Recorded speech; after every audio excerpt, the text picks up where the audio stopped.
noches. Es un gusto y un honor presentar al profesor Juan Liach. El profesor Juan Liach es actualmente director del área de Economía y miembro de los consejos asesores del Centro de Estudios en Gobierno, Empresa, Sociedad y Economía, del Programa de Gobierno para el Desarrollo de Líderes de Comunidades Locales, que tiene implementado el Instituto de Altos Estudios Empresariales, el IAE, con la Universidad Austral desde el año 2000. En ese marco es director del proyecto de investigación Escuelas Ricas para los Pobres. Fue presidente del Consejo Editorial del Cronista, es miembro de la Academia Nacional de Educación desde el año 2003, es también miembro de la Academia Pontificia de Ciencias Sociales desde 1994, fue miembro del Consejo de Redacción de las Revistas Criterio, es miembro del Consejo Asesor de la Fundación Cimientos desde el año 2003, miembro del Consejo Asesor Honorario de la Fundación Balseiro también desde el 2003, miembro del Consejo Asesor del CIPEC, esto es el Centro para la Implementación de Políticas Públicas para el Crecimiento y la Equidad, miembro del Consejo Argentino para las Relaciones Internacionales desde el año 2002, fue asesor de la Conferencia Episcopal en el Diálogo Argentino en aquel difícil año 2002, ministro de Educación de la Nación 1999 y el año 2000, asesor de coloquios de idea, recuerdo uno particularmente en Tucumán, también en aquellos difíciles años, presidente y economista del IERAL, el Instituto de Estudios de la Realidad Argentina y Latinoamericana de la Fundación Mediterránea, entre los años 1997 y 1999, fue viceministro de Economía y Obras y Servicios Públicos de la Nación en el año 1996, secretario de Programación Económica del Ministerio de Economía y Obras y Servicios Públicos de la Nación de 1991 a 1996, presidente del Fondo Fiduciario para el Desarrollo Provincial en los años 1995 y 1996, jefe de asesores del Ministerio de Economía y Obras y Servicios Públicos en el año 91, fue miembro de la carrera de investigador del CONICET, fue investigador del Instituto Torcuato Di Tella y de la Fundación Mediterránea, profesor de Economía y de Sociología en las Universidades de Buenos Aires, en la Universidad Católica Argentina y en la Universidad de El Salvador, porque el profesor Juan Liach es licenciado en Economía y también licenciado en Sociología. En cuanto a publicaciones, Juan Liach ha publicado 5 libros. Educación para Todos, en el año 1999, en colaboración con Silvia Montoya. En Pos de la Equidad, también con Silvia Montoya en ese mismo año. Otro siglo, otra Argentina, un gran libro del año 97, Un trabajo para todos, en colaboración con Ernesto Critz, Darío Brown, su hijo Lucas Liach y Alejandra Torres, y su primer libro fue Reconstrucción o Estancamiento en el año 87, por el cual recibió el premio ADEVA de ese año. Pero además de esto también ha publicado más de 40 trabajos académicos sobre historia económica, sociología laboral, economía institucional, federalismo, hiperinflaciones, programas de estabilización, reforma, crecimiento económico, progreso, y obviamente muchas colaboraciones en diarios y revistas argentinas. Ha recibido muchos premios, destaco el de la Fundación Conex a las mejores trayectorias de la década en el año 98 como administrador público y anteriormente en el año 96 por sus trabajos en economía aplicada. Ha merecido la Orden Nacional del Mérito de la República Francesa en el año 1994, fue becario de Eisenhower, obtuvo el premio ADEVA, como les mencionaba, por su libro Reconstrucción o Estancamiento, y es para mí particularmente un gusto y honor poder presentarlo aquí en Santiago al doctor Juan Liach, en tiempos en que en nuestro país se habla mucho de progresismo, La trayectoria de Juan Liach realmente encarna este concepto en Argentina por su permanente preocupación por uno de los bienes públicos más igualadores de oportunidades, como es la educación. Juan. Muchas gracias, Castor, por la presentación.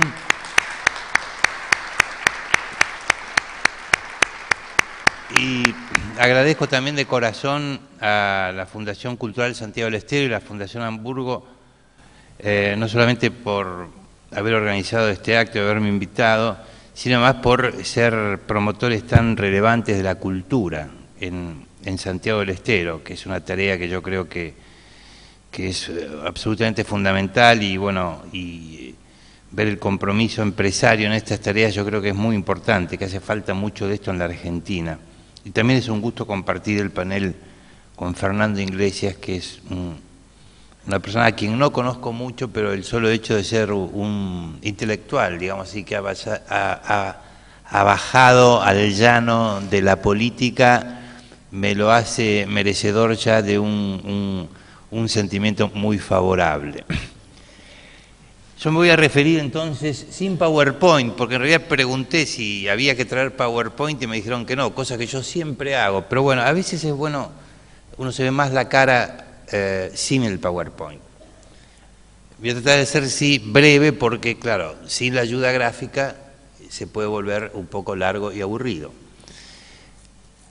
No va a ser tan fácil porque son dos temas en los que yo me voy a centrar, el de la globalización y la educación, o la relación entre ellos, aunque más voy a hablar de educación que de globalización, porque creo que Fernando va a hablar bastante de la cuestión de la globalización. De todas maneras, es el esfuerzo de la brevedad y de la síntesis.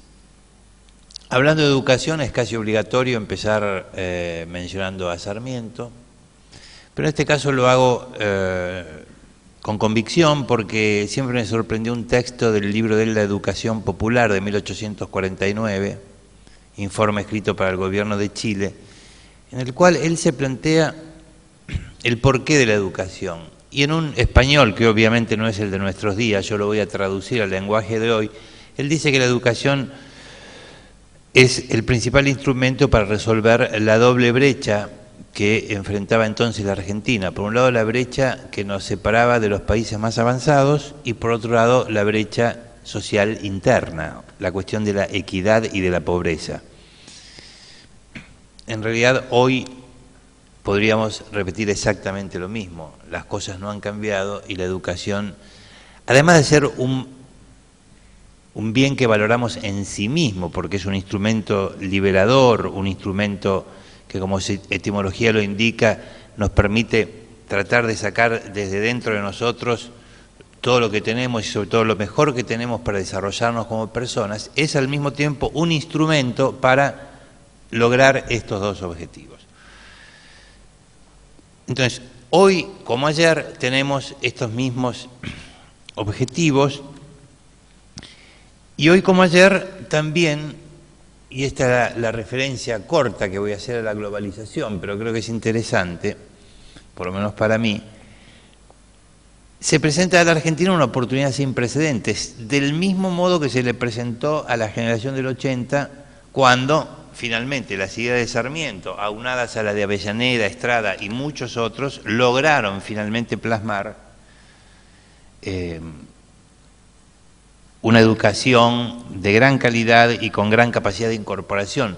Yo siempre que viajo a las ciudades del interior me fijo mucho en los edificios de los colegios, sobre todo los colegios nacionales, las escuelas normales, y en realidad son verdaderos monumentos. Hace un rato pasé aquí por el Rojas, Absalón Rojas, y bueno, eso pone de manera muy gráfica y elocuente la importancia social que en ese momento se le concedía a la educación. Mismo en Buenos Aires tenemos el llamado Palacio Pisurno, porque está en la calle de los Pisurno, pero en realidad el nombre oficial es Palacio Sarmiento, que uno lo mira y queda extasiado, pero más aún si supiera que ese edificio fue donado por una señora, Petronila Rodríguez, para hacer una escuela de señoritas, de 700 señoritas, o sea, una escuela. Un edificio realmente monumental, que fue poco tiempo escuela. Muy rápidamente fue transformado en oficinas judiciales y finalmente llegó ahí el Consejo Nacional de Educación, luego el Ministerio. Y la pobre Petronila ahora tiene una escuela mucho más modesta en algún lugar de la ciudad de Buenos Aires. Pero los edificios de los colegios y de las escuelas realmente me parece que son uno de los signos más elocuentes del lugar social que tenía la educación y que creo que hoy no tiene. Se presentaba entonces a la Argentina una oportunidad sin precedentes, el mundo le ofrecía a la Argentina en ese momento una oportunidad sin precedentes que efectivamente, junto con el esfuerzo educativo, fueron dos claves principales, además de la organización política, para que Argentina lograra un crecimiento económico importante, un desarrollo y ubicarse entre los principales países del mundo. Ahora bien, ¿cuál es la característica que tiene la oportunidad sin precedentes hoy? Yo creo que se ha empezado a escribir el 7º volumen de la historia universal. Recordarán, unos más que otros según la edad, que venía Oriente, Grecia, Roma, media, moderna y contemporánea. Yo creo que ahora ha empezado a ocurrir el 7º volumen, que yo lo llamaría el regreso de Oriente, es decir, Asia con un papel protagónico, a mi juicio, irreversible, un papel crecientemente protagónico. Según algunas proyecciones, en el año 2040, que es pasado mañana, lamentablemente yo no lo voy a ver, pero es muy cerca, mucho más de lo que creemos, entre China, India y los países del sudeste de Asia, sin Japón, van a tener cerca de 2/3 del Producto Bruto Mundial, cerca de 2/3 del Producto Bruto Mundial. Esta es una tendencia muy profunda, y este aquí que, como si nos hubiéramos ganado la grande casi, ocurre que este continente tiene una voracidad por materias primas, porque si uno compara América del Sur y Asia, son dos continentes absolutamente complementarios. En uno sobra gente y faltan recursos naturales, y en el otro falta gente o no somos densamente poblados y tenemos muchos recursos naturales. O sea que hay una asociación profunda, estructural, yo diría, entre los destinos históricos de estos dos continentes, que demoró mucho en manifestarse, porque ahora se ha empezado a manifestar. Yo creo que el mundo emergente, no solamente Asia, tiene buenas chances de continuar creciendo hacia adelante por 4 factores. En primer lugar, la gran cantidad de población que se incorpora a las ciudades. En China solamente cada año una Argentina entera emigra del campo hacia las ciudades. Cerca de 40 millones de personas van a vivir a las ciudades. Esto genera una oferta de trabajo muy abundante, salarios bajos que generan un gran desafío para todas las industrias de casi todo el mundo. En segundo lugar, se está dando un fenómeno que yo llamaría la nueva sociedad de los pobres, en el sentido de que hay mucha interacción entre los países emergentes o en desarrollo. Por ejemplo, África en el siglo XXI está creciendo más que América Latina, lo cual es una buena noticia por 2 razones. Primero, porque en África vive el 75% de las personas en extrema pobreza, que tiene un ingreso menor a $1 por día o máximo de $1 por día. Y por otro lado, porque también están empezando a ser buenos clientes nuestros, para ver la parte más práctica. Y África hoy en día tiene ya cerca de 1.000 millones de habitantes. La tercera razón es que hay un gran cambio tecnológico, muy obvio, lo vemos todos los días en todos los instrumentos que cada vez más usamos, cuyos precios de esta tecnología, tanto la tecnología de información, telecomunicaciones, como la biotecnología, bajan de precio todos los años. Para hablar de un cultivo de moda, aunque la soja hoy valiera $150, en realidad vale 550, podría comprar 2 veces más computadoras, por lo menos, que en el año 2000. ¿Por qué? Porque las computadoras han bajado de precio, por lo menos a la mitad. Y lo mismo ocurre con todos los bienes tecnológicos. Entonces, estamos en un proceso que, aunque no se mantengan estos precios de las materias primas, conduce a una apreciación de los términos del intercambio. El gran viejo Prebisch tuvo razón cuando habló de que existía un deterioro de los términos del intercambio, porque los bienes tecnológicos no bajaban de precio, más bien subían en todo caso, y las materias primas sí bajaban. Ese fue un mundo, duró muchas décadas, hizo un tremendo daño a la Argentina, que hay que tenerlo en cuenta. Yo creo que es una de las razones por las cuales la Argentina se estancó desde la Segunda Guerra Mundial en adelante. El gran proteccionismo agroalimentario y los subsidios que nos han impedido competir en igualdad de condiciones, que todavía nos siguen compitiendo, pero que claro, aparece este crecimiento de Asia con su voracidad de materias primas y es como si el proteccionismo hubiera quedado de lado.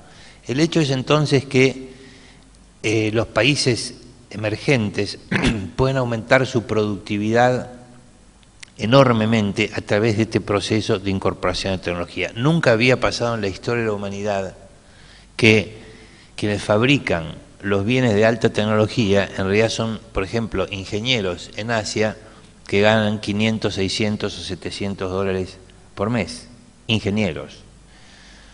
Mientras que digamos, los obreros que trabajan, que fabrican las computadoras portátiles, ganarán 200 o 300 dólares por mes.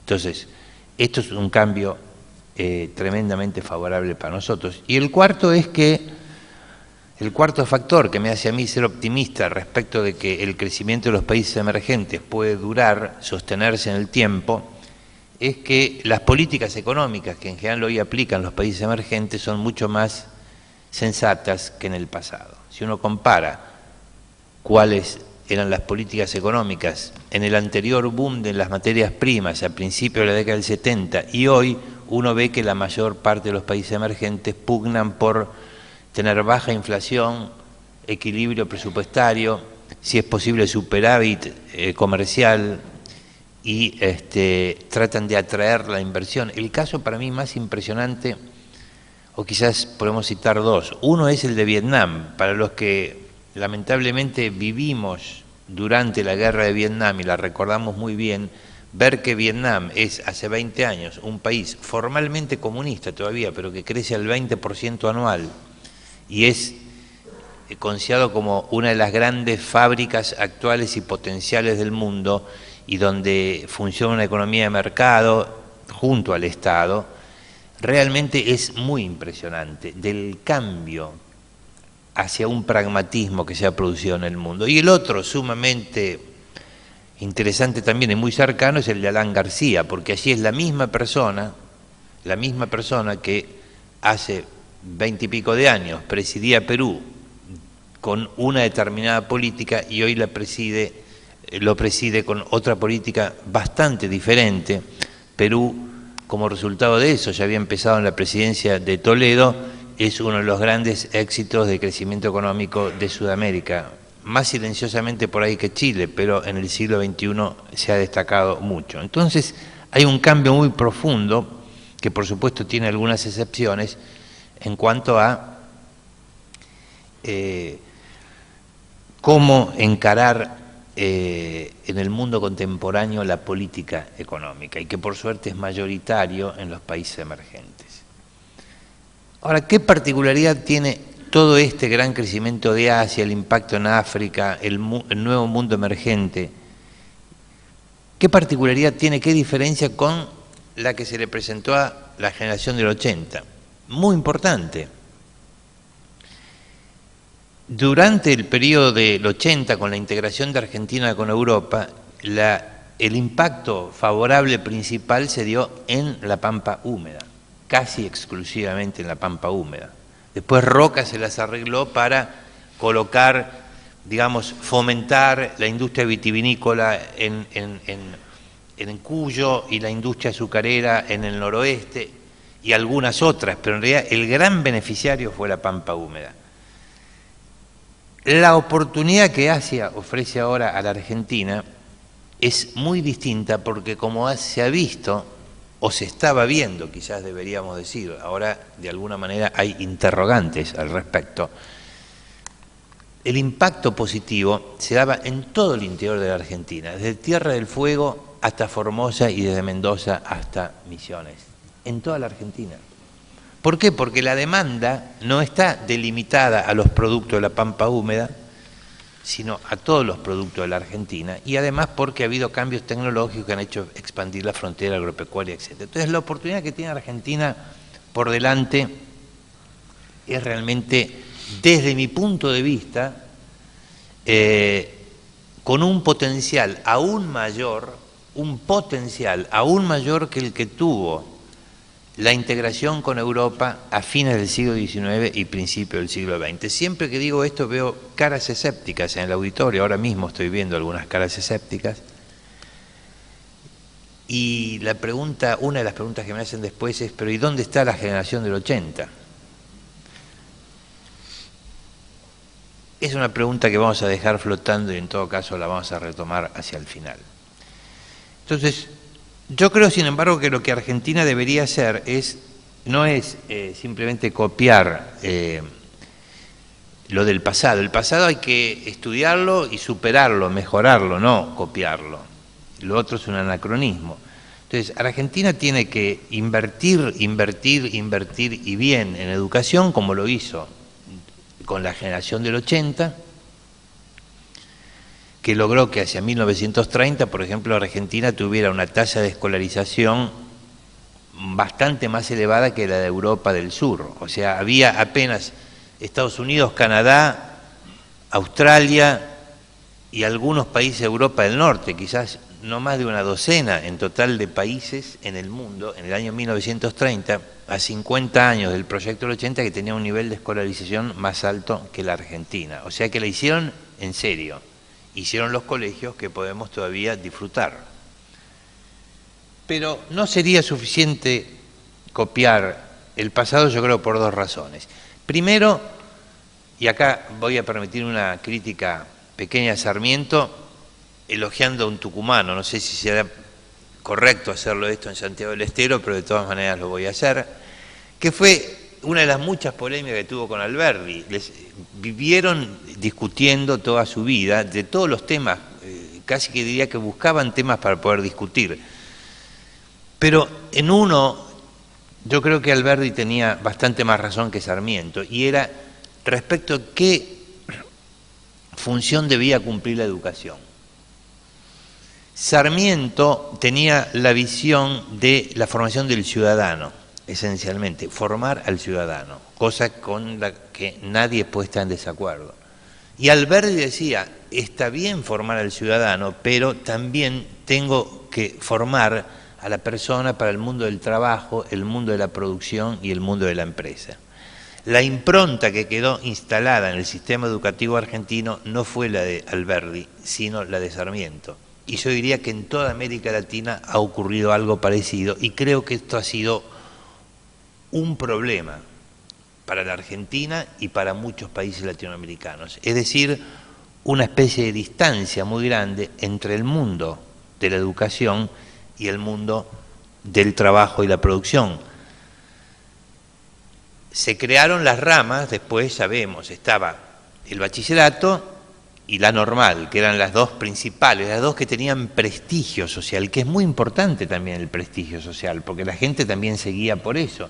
Y después estaban las ramas que de alguna manera tenían un poco menos de prestigio, perito mercantil, comercial, ¿no es cierto?, y las escuelas técnicas, que también tenían menos prestigio. O sea, el ideal fuerte de Argentina era el Florencio Sánchez escribiendo Mi hijo doctor y hacer el bachillerato para llegar a la universidad en la época machista, y las chicas predominantemente el normal. Eso ya dejó de ocurrir hace mucho tiempo.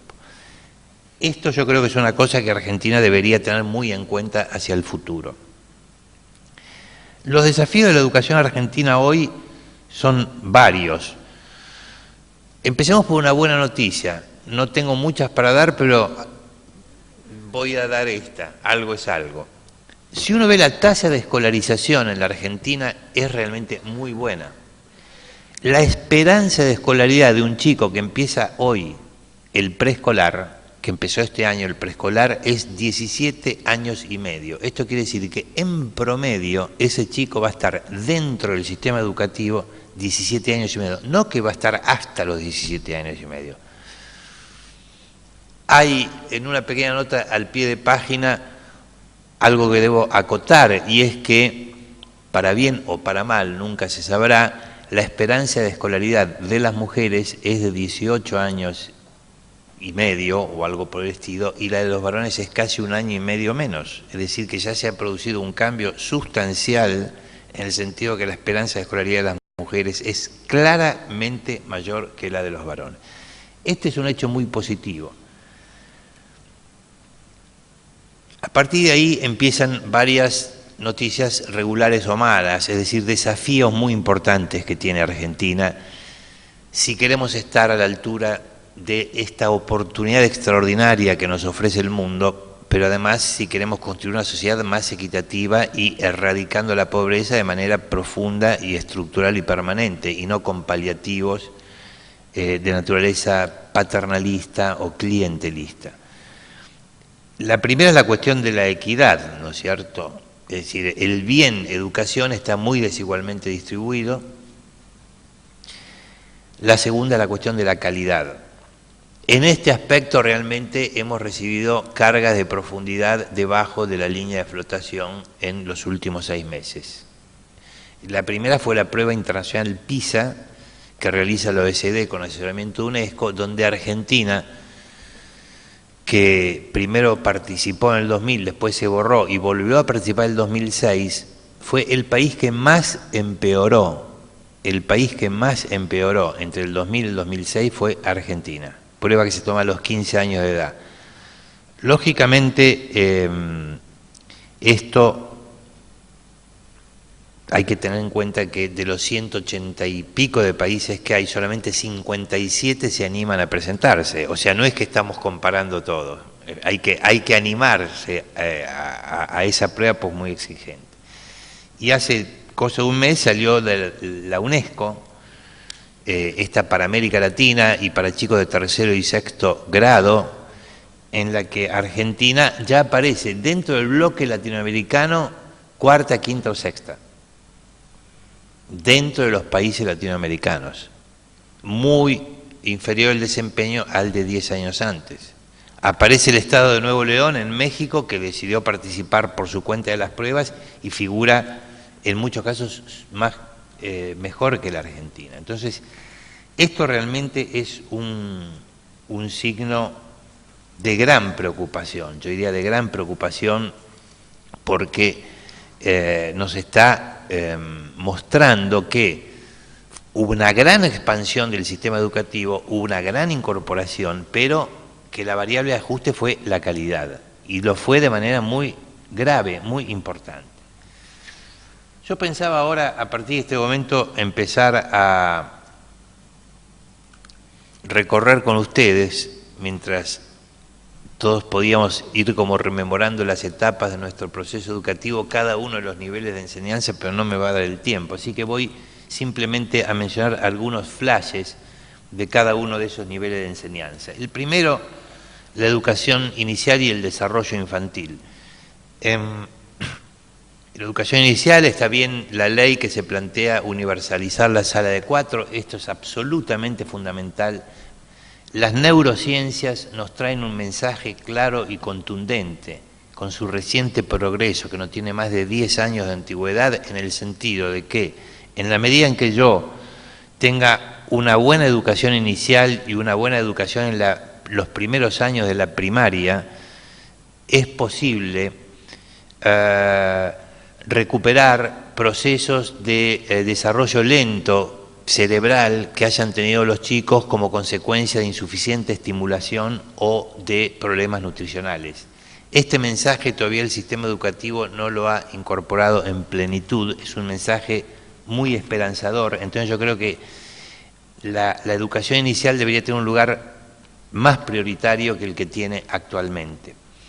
Y lo mismo las políticas de desarrollo infantil, es decir, que atienden a lo que sería el periodo de -9 a +3, o sea, desde el embarazo hasta los 3 años de edad. Ahí hay experiencias concretas muy interesantes que se han hecho, por ejemplo, por el partido de Lobería de la provincia de Buenos Aires, donde se hizo una política básicamente de capacitación, no solamente de las madres y los padres, sino de toda la sociedad acerca del desarrollo infantil, y que tuvo efectos muy positivos porque se midieron los estándares de desarrollo de los chicos antes y después de desarrollar la política. Y esta es una política de bajo costo, accesible y que debería ser mucho más general.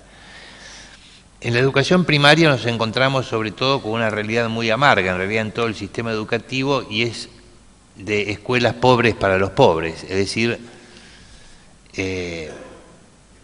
como mostramos en un libro que se publicó en el 2006, que se llama El desafío de la equidad educativa, estudiando todas las escuelas primarias de la Argentina, uno toma, por ejemplo, en el Gran Buenos Aires, escuelas de gestión estatal, que están a lo mejor a 20 kilómetros de distancia, en un partido o el otro del Gran Buenos Aires, y encuentra que claramente cuanto menor es el nivel socioeconómico de los chicos que asisten a la escuela, peor es la calidad de la escuela. Hay excepciones, no es una regla como la ley de gravedad, pero es un hecho que configura una situación de virtual segregación social, dentro del sistema educativo. Es como si el servicio eléctrico se diera para los estratos altos 24 horas del día, para los estratos del medio 16 y para los estratos de abajo 8 horas, porque es un servicio público, que se está prestando con calidad total y absolutamente diferencial. Aparece luego la cuestión de la enseñanza media. La enseñanza media aparece hoy como el eslabón más débil, el más sometido a críticas dentro del sistema educativo. De alguna manera es lógico. Yo, que soy la mayoría de los días de la semana optimista, en general tengo un promedio de 4 a 3, lo cual lleva a un índice de felicidad aceptable, 4 días de optimismo, 3 de pesimismo. Creo que cada vez que se evoca en exceso el pasado, por ejemplo en materia de educación, yo tengo muchos amigos que me dicen, en mis tiempos las cosas eran distintas. Por ejemplo, la calidad de los profesores. ¿Qué pasa? En los tiempos de mis amigos, la escolarización secundaria del 10%. Por ejemplo, en el año 50 solamente 10 de cada 100 chicos iban a la escuela media. Una cosa es educar a las élites y otra cosa es educar a las masas. Son dos tareas muy distintas. Hoy la escolarización secundaria está en el orden del 90%. Entonces es un mundo completamente diferente que nada tiene que ver. Y a eso se agrega esto que mi gran amigo Guillermo Jaime Echeverri pone de manera dramática cuando dice que la escuela es el último bastión de lo humano, ¿no? El último bastión de la civilización. Si bien está puesto en términos muy dramáticos, se agrega a esta problemática de la masificación el hecho de que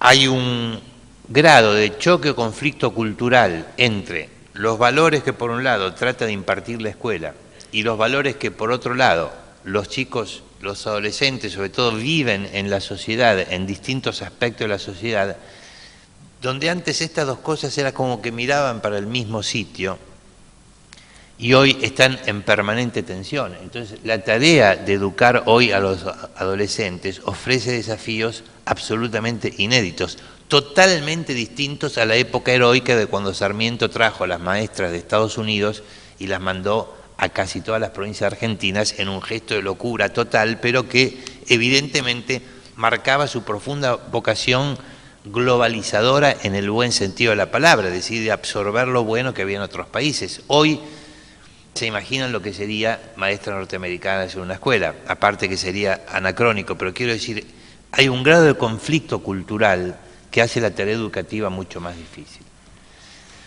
En donde yo creo que no hemos resuelto el problema es en el conflicto que yo mencionaba de Alberdi y Sarmiento referido a la escuela media, porque ahora, y con con muy buenas razones, se propone la universalización de la enseñanza media que teóricamente debería estar para el año 2010. Yo creo que no se va a poder llegar a poner obligatoria para el 2010, pero bueno, por ahí andará.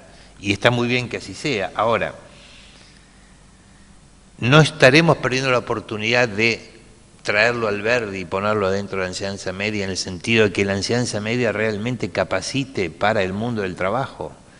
¿Qué validez va a tener si no el diploma que le vamos a dar a los chicos de la enseñanza media universalizada, más allá del hecho de ser un carnet de inclusión? De inclusión nada más, casi podríamos decir mejor, de no exclusión. Tener el diploma en enseñanza media va a ser, ya está siendo, requisito fundamental para acceder a un empleo mínimamente digno. Es decir, va a ser casi un instrumento, no quiero usar una palabra tan fuerte, pero es como si fuera de discriminación en el sentido de que los otros van a quedar apartados, ¿no es cierto? Ahora, ¿cuál va a ser el contenido que va a tener ese diploma? Deberíamos preguntarnos. Y a mí me parece que se ha perdido la oportunidad en la ley de educación de considerar esta posibilidad, a pesar de que en la encuesta previa el 80% de las personas consultadas dijo que la escuela media debía formar tanto para la universidad como para el mundo del trabajo. Para la universidad, para el que quiera seguirla y para el que pueda seguirla, que es otro problema. Entonces ahí yo creo que tenemos un problema importante. Esto se vincula con la gran debilidad que tienen en la Argentina los institutos terciarios, a diferencia de otros modelos, como por ejemplo el de Australia. En Australia, después de la etapa secundaria o media, hay dos trayectos que tienen jerarquía académica parecida y prestigio social, porque el prestigio social es fundamental. Comparable que son la universidad y los institutos tecnológicos. ¿Por qué los institutos tecnológicos? Porque las universidades muchas veces tienen un sesgo academicista, que no es lo mismo que académico, academicista, es decir, más tipo Torre de Marfil, muchas veces lejanas del mundo del trabajo y la producción. El instituto tecnológico está más cercano. En la Argentina hay unos cuantos institutos tecnológicos, pero en realidad son muy pocos. Tal es la calidad del trayecto de institutos terciarios en Australia que los pasajes de la universidad hacia los institutos son tanto más frecuentes que al revés. Es otro tema del cual yo creo que la Argentina debería pensar seriamente para, digamos, realizar el sueño de Alberdi con un sentido pragmático que nos permita aprovechar mejor las oportunidades que nos ofrece este mundo. Después, y ya me estoy acercando al final, está la cuestión de la universidad. Yo creo que en materia universitaria tenemos una contradicción por superar. Argentina claramente desde la reforma universitaria en adelante optó por un modelo de universidad de masas, universidad masiva.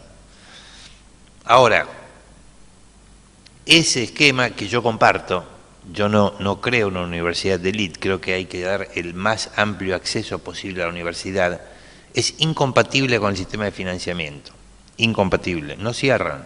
Entonces pasa lo mismo que en la enseñanza media, la variable de ajuste es la calidad, baja la calidad. Y dado que pensar en un arancel es algo que yo creo que la Argentina por décadas no va a aceptar, porque está muy metido en el modo de pensar el hecho de que la universidad no debe ser arancelada, sí podríamos pensar, por ejemplo, en esquemas de solidaridad intergeneracional, donde la persona una vez que termina sus estudios y empieza a tener un ingreso que, por ejemplo, esté por encima del mínimo no imponible, empieza a devolver a la universidad lo que recibió a, por ejemplo, 20 o 25 años de plazo. Esto generaría recursos que, si bien no permitirían financiar toda la universidad, sí permitirían dar becas para que muchos que hoy no pueden estudiar puedan acceder a la universidad, o sea, dar un profundo sentido solidario y por todo fortalecer la investigación. En la Universidad Argentina y en la Argentina en general se hace muy poca investigación y desarrollo, tanto en el sector público como en el sector privado, y no solamente en el sector educativo, sino también en el sector productivo, o sea que la investigación es una falencia, e investigación sin financiamiento es muy difícil de hacer. Como ustedes ven entonces en esta prieta síntesis, creo que tenemos grandes oportunidades y tenemos también muchos desafíos, desafíos que yo creo que las leyes, que en sí mismas tienen muchos aspectos positivos, la ley de educación nacional, la ley de financiamiento educativo, la ley de educación técnica, yo creo que han hecho aportes importantes que de ninguna manera deben ser descartados, todo lo contrario, hay que construir sobre esa base porque hay muchos aspectos positivos. Sin embargo, hay muchas cosas que quedan en el tintero, como las que acabo de enumerar. Agregaría una más que me parece fundamental. La política educativa en educación básica no se puede hacer de manera burocrática. En todo el mundo la política educativa se hace escuela por escuela, es decir, lo que interesa es centrar la política educativa en la escuela, no en los reglamentos y en los sistemas, sino en la escuela. Y para poder centrarla en la escuela hay que saber cómo va cada escuela. Lamentablemente aquí se ha decidido en el año 2002 suprimir los operativos nacionales de evaluación de la calidad, con lo cual no se sabe realmente qué escuelas están mejorando, qué escuelas están empeorando, qué escuelas permanecen en un cierto nivel. En su momento hubo excesos, se usaron en demasía los resultados para formar rankings, de alguna manera los medios, la única noticia que publicaban era qué provincia era primera, cuál segunda y cuál última, lo cual generó una gran reacción adversa. No es la función de la evaluación, para mí la principal, ni mucho menos hacer rankings. La principal función es devolverle los resultados a la escuela, que la escuela los procese y que trabaje en relación con los ministerios de educación acerca de, bueno, qué es lo que hay que mejorar, dónde están las fortalezas, dónde están las debilidades, informar a los padres, informar a la comunidad educativa. Nada de esto hoy se hace y yo creo que es una gran falencia. Fíjense que la ley 1420, muy citada, pero muy poco leída, la ley 1420 de 1884, la que de alguna manera fue el símbolo de la construcción de una Argentina donde la educación tenía un lugar social importante, donde se permitió que hubiera una sociedad abierta, donde todos estudiaban por igual, en condiciones de igualdad, y se formó una estructura social bastante móvil, aunque está, por supuesto que no era perfecta. Bueno, en esa Argentina que la ley de 1420 ayudó a construir, se preveía la figura de los consejos de escuelas. Los consejos de escuelas, ¿qué eran? Eran grupos de 5 padres, hoy serían madres, pienso más bien, que ¿qué tenían que hacer? 5 padres, velar por 2 o 3 escuelas para ver que se cumplieran todas las leyes y los reglamentos. Es decir, la política estaba centrada en las escuelas. Sarmiento, cuando dejó de ser presidente de la República, no tuvo ningún reparo en bajar, entre comillas, y ser director general de escuelas de la provincia de Buenos Aires. Por algo se llamaba director general de escuelas, porque todo estaba basado en la escuela. A eso se está volviendo en todo el mundo y a eso también tenemos que volver nosotros. Y ahora sí, mi mensaje final. Nosotros tenemos 24 sistemas o subsistemas educativos, un sistema y 24 subsistemas, las 23 provincias más la ciudad de Buenos Aires, en lo que hace la educación básica. Por lo tanto, yo creo que tenemos 24 oportunidades de que todas las cosas que yo he mencionado y muchas otras se pueden hacer perfectamente a nivel de cada provincia. No hacen falta grandes leyes, nuevos marcos de referencia, hace falta ponerse a trabajar en estas cosas. Hay muchos grados de libertad donde cada provincia podría hacerlo. Y esto me parece que es una extraordinaria oportunidad que armonizaría con lo que decíamos al principio, en sentido de que las oportunidades que el mundo hoy ofrece tienen un despliegue territorial mucho más amplio que hace 120 o 130 años. Pero hay un gran problema. La oportunidad para las provincias está, pero la plata no. porque nosotros lamentablemente tenemos un sistema donde el capital humano, el desarrollo del capital humano, la educación y la salud está a cargo de las provincias y las rentas están crecientemente concentradas en la nación. Entonces, tengo que decir con gran dolor que si bien todavía hay mucho campo de acción para las provincias, hay una tremenda limitación en este momento, que es el gran centralismo de la distribución de la renta fiscal, que no condice con un país federal que ha otorgado a las provincias la responsabilidad de la educación. Esta bonanza no va a ser para siempre. Yo creo que con altos y bajos va a durar, sin embargo, algunos lustros más. Pero nosotros tenemos que pensar en el futuro y preparar a las futuras generaciones para una vez que pase la bonanza. Y si hay algo que tenemos que hacer para prepararnos para cuando pase la bonanza, es educar, educar y educar. Porque entonces, al final, habremos usado las rentas extraordinarias de las cuales tanto se habla para lo más importante de todo, que es apostar por la educación y configurar una nueva sociedad. Así que espero que nos pongamos cuanto antes manos a la obra. Muchas gracias.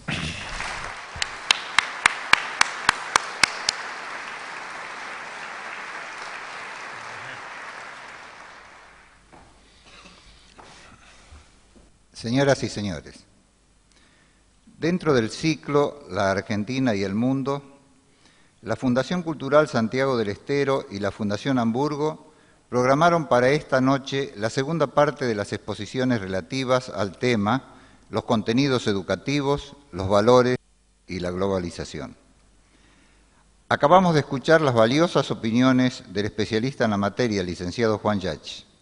El segundo disertante será el señor Fernando Iglesias. Dicha persona es escritor y periodista, especializado en los aspectos sociales, políticos y económicos de la globalización y en la sociedad de la información y el conocimiento, desempeñándose actualmente como diputado nacional por la coalición cívica en representación de la Ciudad Autónoma de Buenos Aires. Es miembro fundador y secretario ejecutivo de Democracia Global, que constituye un movimiento por la Unión Sudamericana y el Parlamento Mundial, y miembro del Consejo Directivo del Movimiento Federalista Mundial.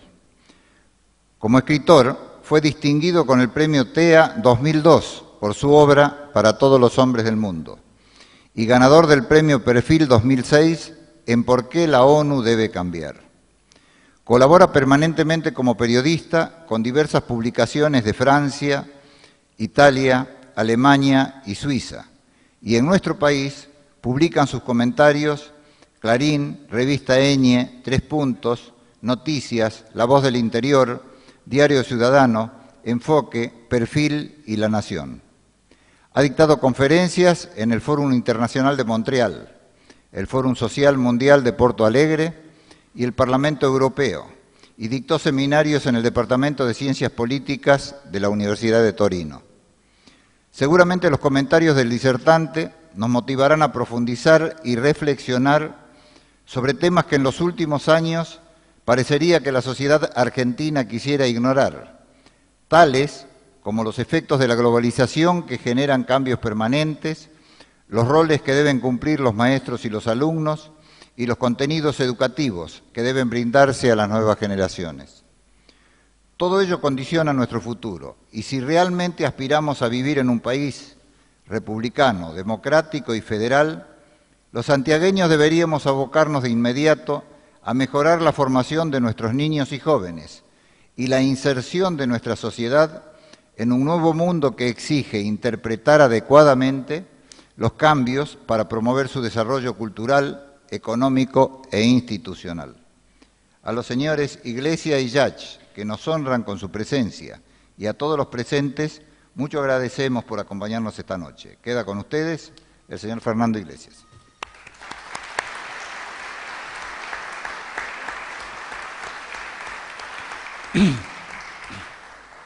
Bueno, buenas noches. Antes que nada, el agradecimiento a ustedes por estar aquí, al doctor Ick por la invitación y por las amables palabras, y al doctor Liach por los desmedidos elogios.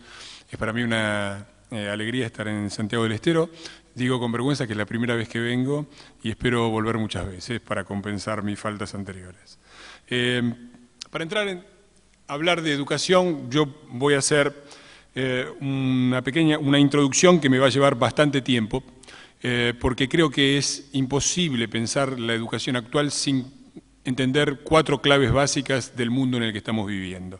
Es un mundo en cambio, es un mundo en transición, un mundo que está pasando de una forma de estructuración de las sociedades, de la economía, de la forma en que los seres humanos producimos, nos relacionamos entre nosotros, nos comunicamos, a uno nuevo, del que sabemos una sola cosa y es que va a ser muy diferente del anterior, aunque no sabemos muy bien cómo será. Estos 4 cambios que yo he tratado de poner en forma bien telegráfica, y en esto obviamente se podría escribir varios libros, y hay escritos varios libros sobre cada uno de estos temas. Voy a tratar de leer los títulos, como se dice, es decir, ser absolutamente telegráfico para limitarme a los tiempos.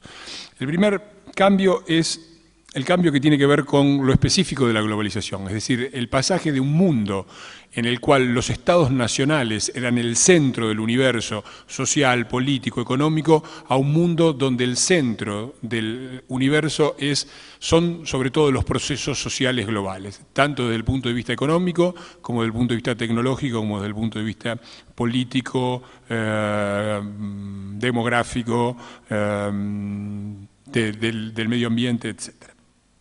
El segundo gran cambio es el pasaje de una sociedad industrialista, en la cual básicamente la forma de producción predominante y central era la industria, a una sociedad que algunos definen como postindustrial y que otros definen ya con un intento de precisión más claro, la sociedad del conocimiento y la información. El tercer cambio es el pasaje de un universo de escasez, en donde todo era escaso, donde no había recursos económicos, donde no había recursos materiales suficientes para abastecer las condiciones mínimas de vida, las necesidades básicas de la absoluta mayoría de los seres humanos, incluidos en los países más desarrollados, a un universo que yo denomino de posescasez, que no es un universo de abundancia, porque los recursos siguen siendo escasos, pero que entra en una fase, digamos así, intermedia, que me parece que tiene consecuencias muy importantes. Lo último es el pasaje de un universo social y simbólico de los seres humanos orientado al pasado a un universo cada vez más fuertemente orientado al futuro. Y voy a tratar de hacer un punto bien rápido en cada uno de estos para tratar de decir a qué me refiero. Primer punto, globalización. Existía, tomemos una fecha arbitraria, la vida de mi madre, más o menos. Para la generación anterior a la mía, el Estado Nacional era el centro de todo su universo. La educación, la cultura, la identidad eran educación nacional, cultura nacional, identidad nacional, la economía era nacional. Existían, desde luego, los procesos globales, pero en realidad lo que sucedía en el universo global era más que nada la resultante de lo que pasaba en cada uno de los escenarios nacionales. Era prácticamente la sumatoria a nivel internacional, y acá hago la distinción entre lo que es internacional y global, que es precisamente esto, y un nuevo universo donde sucede exactamente lo contrario. Yo utilizo la metáfora de Ptolomeo y Copérnico. ¿Se acuerdan que Ptolomeo tenía una concepción, la concepción ptolomeica del universo era la Tierra está en el centro del sistema y el Sol y los planetas le giran alrededor, y después apareció Copérnico y dijo, no, lo que está en el centro de nuestro sistema solar es el Sol, es un sistema solar, y la Tierra es la que gira. Yo creo que algo parecido está pasando con el universo social humano. El Estado Nacional estaba en el centro, todos tendíamos a pensar fuertemente en categorías nacionales para todos los aspectos de nuestra vida, y los fenómenos globales e internacionales eran un epifenómeno que giraba alrededor y una especie de subderivado. Hoy en el centro están los grandes procesos globales, los grandes procesos de la volatilidad financiera, sube el precio de los commodities, baja el precio de los commodities. Acá hay una reflexión interesante que sería interesante hacer. Yo creo que el profesor Yach, que sabe muchísimo más de economía que yo, me va a corregir, pero yo creo que y voy a decir disparar una especie de butad. Cuando uno sigue la evolución de los precios de los términos de intercambio de la economía argentina en los últimos 15 o 20 años, ve perfectamente la situación interna del país. Cuando subieron los precios de los intercambios, la situación mejoró, independientemente de quién gobernara. Y cuando bajaron los términos del intercambio, porque las commodities se desmoronaron, la situación se deterioró, independientemente de quién gobernara. Lo que lleva a pensar hasta... y yo que trabajo en política no quisiera decir esto, pero habría que pensar la centralidad enorme que tienen los procesos globales, que inclusive las diversas formas de gobernanza en la Argentina, que han variado desde modelos absolutamente extremos, parecen desde el punto de vista del resultado hasta en cierta manera indiferentes. Entonces, pasamos a un universo copernicano donde lo central, para bien y para mal, son los procesos globalizantes. Y insisto, para mal y para bien. Porque los argentinos tenemos una tendencia muy grande a que cuando aparecen los problemas es porque los mercados financieros globales nos han atacado alevosamente y arteramente, pero cuando suben los precios de los commodities es porque nosotros tenemos las grandes pampas muníficas y somos un país maravilloso, y cuando llegan los turistas globales es porque tenemos el mejor glaciar y las mejores cataratas, y cuando eso cambia para el otro lado es la fatídica globalización que nos arruina las cosas que veníamos haciendo tan bien. Es decir, la globalización juega para los dos lados. Acá también es muy interesante especificar. En los años 90 el fenómeno irruptivo de la globalización fue muy fuerte y sobre todo fue muy asimétrico y unidimensional, porque lo que se ha globalizado muy fuertemente es la tecnología. La tecnología en la que vivimos hoy es global. La Internet, a nadie le cabe duda que es un fenómeno global, es un fenómeno de importancia creciente, y que ha impulsado una serie de adaptaciones del resto de los sistemas sociales. La economía se ha adaptado con una enorme velocidad a eso, y sobre todo la economía más inmaterial, que es la economía financiera, y ha aprovechado todas las ventajas competitivas que este universo tecnológico le ofrecía. La política ha tardado muchísimo en adaptarse, lo hace a paso de tortuga, y por lo tanto se crea lo que yo llamo una sincronía entre un universo tecnológico que viaja en los cables de Internet y en las ondas hertzianas que transmiten los mass media a la velocidad de la luz, una economía que viaja en los maletines de los managers globales y por lo tanto cercana a la velocidad del sonido porque viajan en avión, y la política que se sigue moviendo a la velocidad del tren. En la Argentina ni siquiera por ahora a la velocidad del tren bala, sino más bien a la velocidad del Belgrano Cargas, y que además es el único artefacto de todos estos que tiene la capacidad de retroceder. Y acá aparece lo que yo llamo la hipótesis de Beck, Ulrich Beck, que tiene una serie de libros muy interesantes sobre el tema, que lo define con gran precisión y dice: lo que la globalización determina no es la desaparición de los estados nacionales, ni tampoco que los intereses nacionales dejen de ser legítimos. Lo que la globalización determina es que la defensa legítima de los intereses nacionales no puede ya llevarse a cabo por medios nacionalistas. Y esto es un punto fundamental. A mí me llama mucho la atención cuando se insiste, bueno, después de los 90, volvamos al estado de bienestar, volvamos a las leyes sociales, volvamos al Estado Nacional. Cuando uno analiza los 10 países del mundo que tienen los mejores niveles de igualdad, el mejor estado de bienestar, los mejores garantías para el desarrollo humano, encuentra que si hace una tabla de 10 se va a encontrar rápidamente según las preferencias que hay entre 8 y 9 que son europeos. Es decir, los estados nacionales que no solo no han hecho hincapié en el tema de la soberanía nacional, sino que han comprendido inteligentemente que había ciertas decisiones que había que tomar a nivel nacional y otras que había que tomar a nivel regional en una gran unidad europea. Y han sacrificado una gran parte de sus decisiones a la unidad continental europea y por lo tanto han logrado defender con muchísima mayor eficiencia que los demás países que han insistido en una visión ptolomeica, nacionalista, los intereses concretos que el Estado Nacional está llamado a defender: la justicia social, la igualdad de oportunidades, el desarrollo educativo y sanitario. Segundo punto, la sociedad del conocimiento y la información. También telegráfico. Quería decir, me gustó mucho la mención de Yach sobre Alberdi y Sarmiento, dos de mis ídolos intelectuales, dos grandes intelectuales a nivel mundial del extraordinario fin del siglo XIX argentino. En el tema de la globalización hay un libro extraordinario sobre el tema de la globalización del derecho internacional de Alberdi que se llama El crimen de la guerra, que recomiendo, y ahora entramos en la sociedad del conocimiento y la información, en donde un señor Sarmiento probablemente haya sido una de las personas que más claro ha tenido, no en Argentina, sino en el mundo, el rol fundamental que la educación y los elementos simbólicos y materiales juegan en el desarrollo de un país. ¿Qué significa la sociedad del conocimiento y la información? Nosotros venimos de un marco básicamente industrial. ¿A qué llamo yo el marco industrial? El marco industrial es sobre todo un marco en el cual la riqueza se genera con el trabajo manual repetitivo. Esto, para quienes vienen, como yo, del marxismo, saben muy bien, es la teoría del valor de Marx, ¿no? Marx decía que se podía medir el valor de un producto simplemente sabiendo cuántas horas de trabajo humano había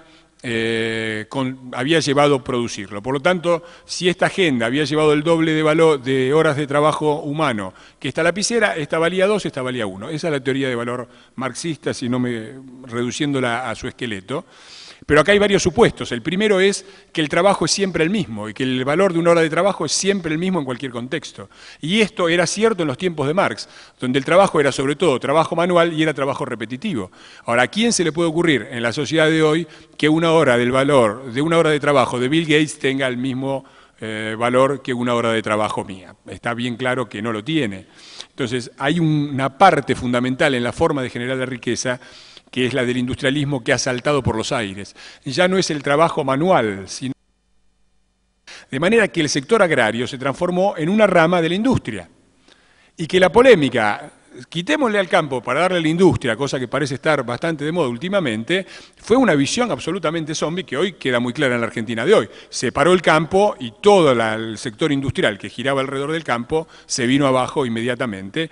Y quienes decían que las actividades agropecuarias no generaban puestos de trabajo, se la tendrían que ir a explicar ahora a toda la gente, obreros, albañiles, obreros de la construcción, obreros de la industria metalúrgica ligada al sector agropecuario, que en estos meses se han quedado con reducción del trabajo. Entonces, ¿qué es lo que pasa? Cuando aparece una nueva forma de producción, esta nueva forma termina colonizando la anterior. Y lo mismo sucede con la sociedad del conocimiento y la información, con la producción basada no en el trabajo repetitivo, sino en el trabajo creativo, no en el trabajo manual, sino en el trabajo intelectual, con la producción de conocimientos, información, diversidad cultural, innovación, comunicación y subjetividad. ¿Qué es lo que pasa? Que cuando esto aparece, desaparecen los campos de distinción, porque cuando uno va hoy al campo argentino, encuentra el organismo genéticamente modificado, sin el cual los niveles de producción no existen. ¿Y eso qué es? Es tecnología aplicada a la genética de la semilla. Y encuentra que el chacarero da la vuelta con un tractor orientado con GPS, que le va diciendo cómo viene el clima, que le va detectando cómo está la tierra, en dónde tiene que poner más fertilizante, en dónde tiene que poner menos, etcétera, etcétera. Y que cuando va a vender, no vende a tontas y a locas, apretado por el tipo que le compra ahí, sino que llega a la casa y el hijo está conectado a internet y le dice: papá, parece que subió la soja en Chicago, no vendamos hoy, esperamos la semana que viene. Todo eso es información y conocimiento aplicado al proceso de producción agropecuaria. Y lo mismo sucede a nivel industrial. Desde luego que necesitamos una industria fuerte, pero una industria fuerte no puede ser nunca una industria basada en tecnologías de hace 50 años, porque eso puede subsistir únicamente subsidiado y en tanto las condiciones externas permitan subsidiarlo. Cuando se caen las condiciones externas, que fue lo que pasó en gran parte sobre el final de los 80, un cierto presidente que decía: vamos a ir con los gerentes de los bancos a levantar las cortinas de las fábricas, se encontró que ya no había forma de subsidiar desde el campo esa industria que estaba obsoleta y eso se cayó en los 90. No digo que no haya habido responsabilidades o no, digo que fue un proceso, cuando uno apuesta a lo obsoleto, más tarde o más temprano la cuenta de la historia no llega. Entonces la Argentina tiene sí que apostar desde luego a la industria, pero tiene que apostar en industria avanzada. Cuando el comisario de Comercio europeo dijo: no sé por qué se preocupan tanto con los zapatos chinos que ahora nos venden, porque para cada vez que le vendemos un Airbus, el avión que hace la Unión Europea, o varios países de la Unión Europea, nos tiene que vender 80 millones de pares de zapatos. Entonces la pregunta es si los argentinos vamos a ir a producir aviones o zapatos. Y si vamos a hacer zapatos, de baja calidad y de bajo contenido de diseño incorporado, o vamos a ir a pelearles a los italianos. Yo viví 7 años en Italia amargándome porque decía: pero ¿cómo puede ser? Estos tipos les venden a toda Europa zapatos y las vacas están en Argentina, me parece. Tenían 5 vacas en un corralito. Y nosotros, y los zapatos los hacían ellos. Y los espagueti, ¿cómo? ¿Espagueti italiano? ¿Espagueti italiano? Digo, yo miraba las llanuras italianas y son unos pañuelitos así, rodeadas de montaña. Pensaba en la llanura pampeana y digo, ¿cómo puede ser que los espagueti al mundo se los venda a Italia y no se los venda a Argentina? Esos son los desafíos, incorporar no solamente mano de obra, sino sobre todo información y conocimiento. Y para eso necesitamos educación y ciencia y tecnología.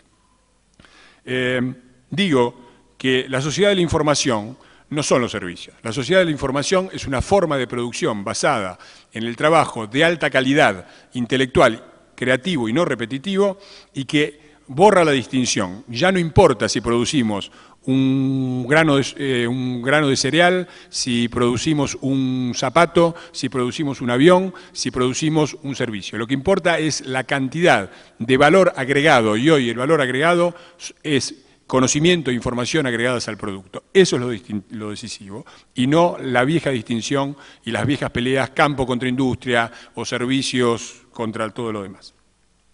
El universo de la posescasez. La mitad no lo voy a decir lo más importante. No vivimos en la abundancia, pero ha habido un cambio radical. Cuando uno piensa en la Inglaterra colonialista, la nación rica que dominaba el mundo, se olvida que el 80% de esa población vivía en la más absoluta miseria. No hay más que leer desde la situación de la clase obrera en Inglaterra, Federico Engels, o si les aburre esto, vayan directamente a las novelas de Charles Dickens o de... ¿cómo se llamaba el francés? Estoy con el... Solá. Émile Zola, las novelas de Zola que retrataban ese universo de miseria en los países que colonizaban el mundo. El 80% de la población vivía en la miseria. Y era un universo, el universo de la escasez, que era muy fácil de detectar. Sobre todo porque la escasez se definía en esas épocas donde todavía la producción de alimentos era muy difícil, por escasez alimentaria. Y por lo tanto, los ricos en la sociedad de la escasez eran gordos y los pobres eran flacos.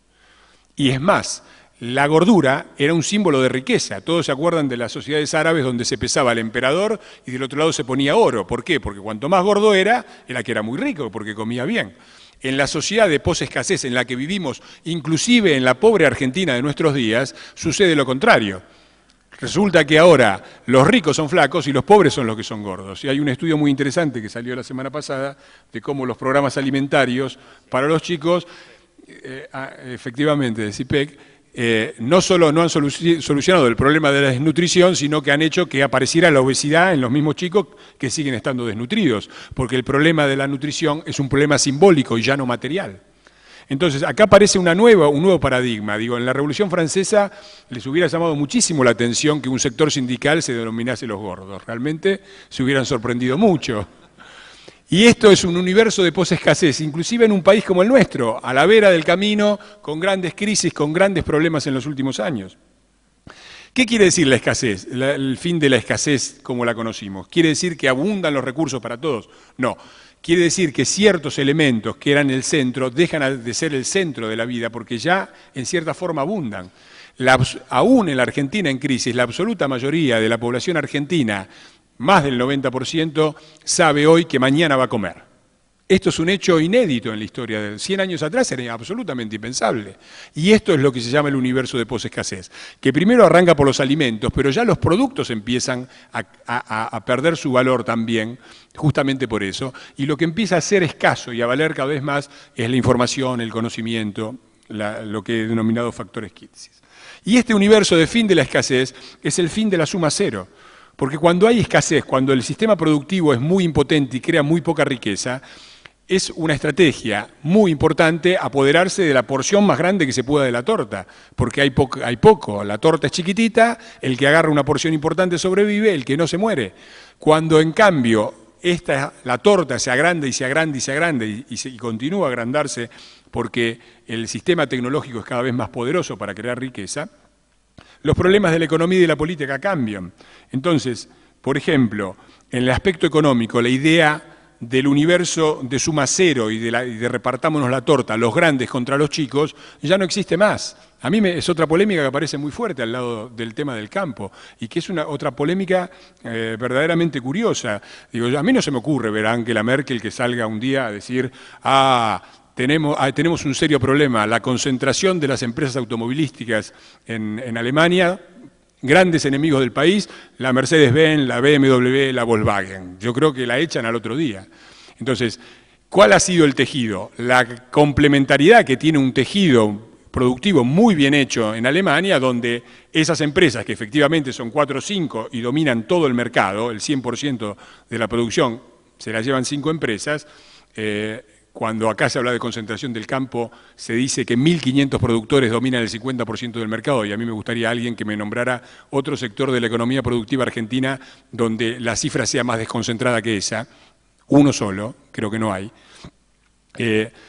Ese sector de los grandes se apoya en un sector de los medianos que producen los insumos, que le hacen los espejitos para la BMW, y un sector aún más bajo que produce cosas aún más chicas, que produce porciones aún más pequeñas, y alrededor de eso el tipo que tiene un restaurante al lado de la fábrica y el Estado que toma a través de un buen impuesto a las ganancias una parte importante de esa riqueza y la redistribuye socialmente. Eso es el universo de fin de la suma cero, donde todos ganan, unos ganan más, otros ganan menos, pero todos ganan, y el Estado tiene una función central de redistribución de la riqueza que es principalmente, no solamente, pero principalmente de los ricos a los pobres, y no de los grandes a los chicos, ni de los productivos a los improductivos. Y este universo de posescasez implica también una nueva concepción de la política. Por eso se habla tanto en todo el mundo del consenso, del diálogo, etcétera. Porque existe, al agrandarse la torta, existe la posibilidad de ponerse de acuerdo entre qué porción se lleva cada uno. Lo que no elimina el conflicto, pero hace que el conflicto tenga un lugar completamente diferente, donde en el conflicto se jugaba si yo sobrevivía el día de mañana o no. Entonces, el fin del universo de suma cero es importante desde el punto de vista político. Y acá van a encontrar un libro que dice lo contrario a lo mío, en torno a la política, de Chantal Mouffe, que parece ser la Biblia del actual gobierno, con consecuencias que no quiero mencionar, que es el modelo del amigo contra el enemigo, dividir y llevar el conflicto al paroxismo, cosa que es muy razonable cuando la torta es muy pequeña y nos tenemos que, para sobrevivir, tenemos que sacar la tajada más grande, y que empieza a ser irracional y contraproductiva, como se ve muy bien en la Argentina después de 100 días, cuando en realidad la torta está creciendo, hay que dejarla crecer y poner en la discusión acerca de la redistribución de la torta en el contexto de que siga creciendo, sin matar a la gallina de los huevos de oro. Y acá hay una ley de Bertrand Russell que es muy interesante, que dice, a medida que avanza la tecnología, los riesgos del conflicto aumentan, los beneficios del conflicto disminuyen y los beneficios de la cooperación aumentan. Y esto vale al interior de las sociedades nacionales, en el universo de posescasez, y vale en el escenario internacional, donde los países que más progresan no son los que son paranoicos y confrontan y se pelean, sino los que saben establecer lazos de cooperación, que incluyen la disputa, cómo no, por los intereses de cada uno, pero que sobre todo son lazos cooperativos, que es lo mismo que dice Beck, citando el ejemplo de la Unión Europea. Lo último es la orientación al futuro. Nosotros somos animales que durante 7 millones de años nos hemos dedicado a la caza y a la pesca, y que recién en los últimos 10.000 años descubrimos la agricultura, y en los últimos 200 más o menos la industria, y ahora la sociedad de la información. Pero nuestra cabeza es típica de cazadores-recolectores, que necesitan dominar el territorio y por lo tanto razonan en términos espaciales. Por eso pensamos mucho en la gran ola de cambio en términos espaciales si hablamos de globalización. Por debajo de la globalización hay un fenómeno para mí aún más importante, y lo digo yo que se supone que soy un experto en globalización, porque si digo lo otro nadie entiende de lo que estoy hablando, que es la velocidad del cambio. Lo central de las sociedades actuales no es tanto el aspecto espacial, sino el aspecto temporal. En la velocidad extraordinaria del cambio. Pensemos 10 años atrás. Por poner una cifra, estamos en el 2008, 1998, hagamos un poquito de memoria. Creo que estaba Clinton todavía, si no me equivoco, el 11 de septiembre ni aparecía, Osama Bin Laden, nadie, excepto los expertos, nadie sabía quién era, el precio del petróleo andaba no sé por dónde, acá en el 98 se discutía si la alianza o Menem, fantasmas de un pasado que parece que pasó hace 50 años. Entonces, la concentración del cambio en un periodo de tiempo, la aceleración del cambio, no es la velocidad del cambio, es la aceleración del cambio. Es cada vez más rápido, cambia más el mundo en los últimos 5 años que nunca antes, pero mucho menos de lo que va a cambiar en los próximos 5. Esta velocidad del cambio cambia las coordenadas, porque ya no podemos pensar en términos de pasado.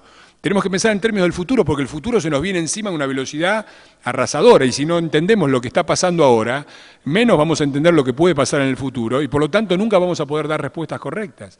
Por lo tanto, el modelo de la educación no puede estar más basado, o por lo menos no tiene que estar centrado en el estudio del pasado, sino sobre todo en el estudio del futuro. Y esto es un problema central. Yo no quiero hacer publicidad en contra porque parece que estamos conferencia contra conferencia, pero yo creo que un país que tiene como principales intelectuales a los historiadores está en un serio problema, pero está en un serio problema, porque quiere decir que hay una sociedad que está pensando permanentemente en el pasado y nunca en el futuro. Los grandes intelectuales de la Argentina son los auscultadores del pasado y los auscultadores de la identidad nacional, cuando vivimos en un mundo, como acabamos de ver, determinado por dos categorías contrarias, no el pasado sino el futuro, no la nación sino el mundo.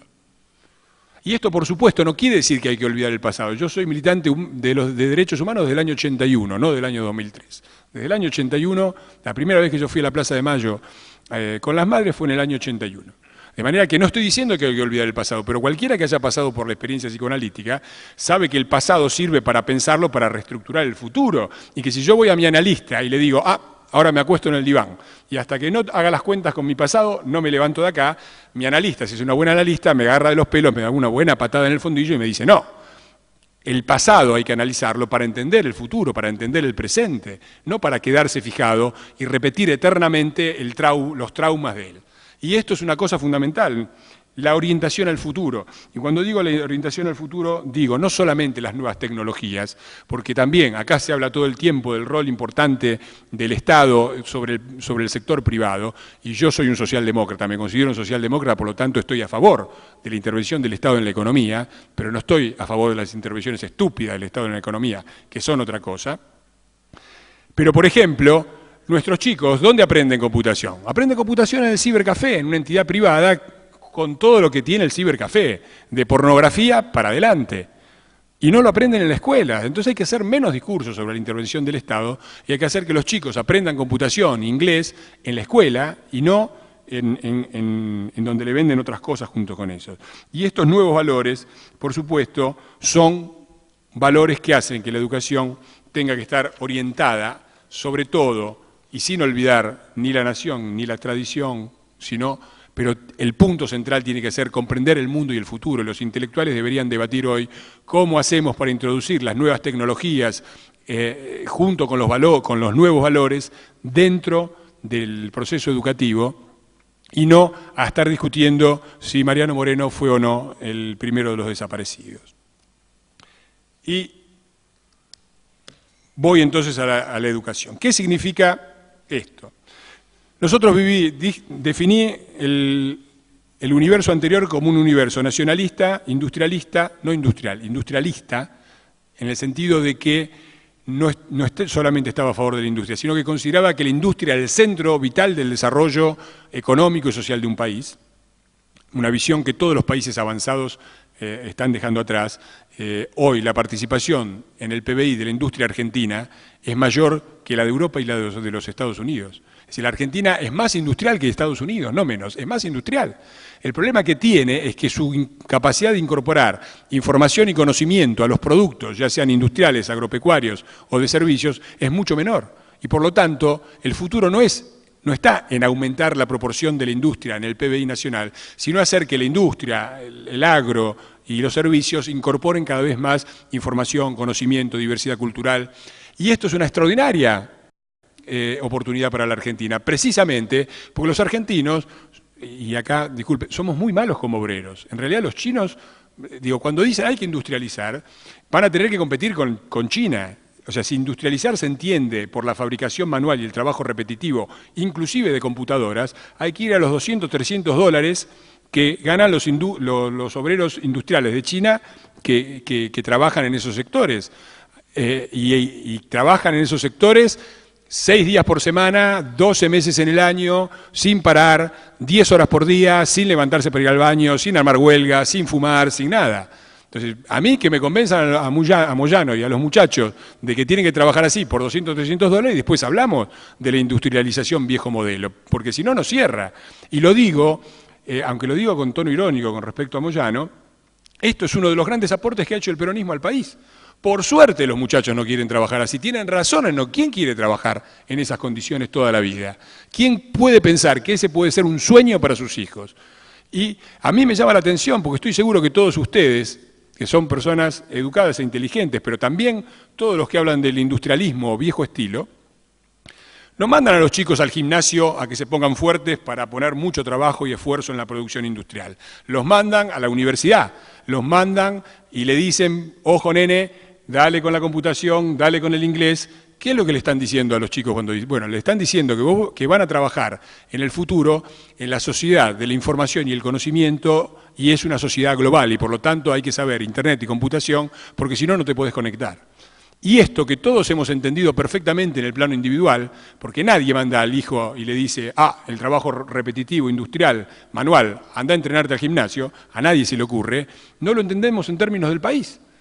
Y cuando una élite dice al nene, anda a la universidad, aprende inglés y computación, y después dice, hay que industrializar, viejo estilo, lo que está diciendo que los que van a ir a trabajar en esas fábricas decadentes son los hijos de los demás, no los propios.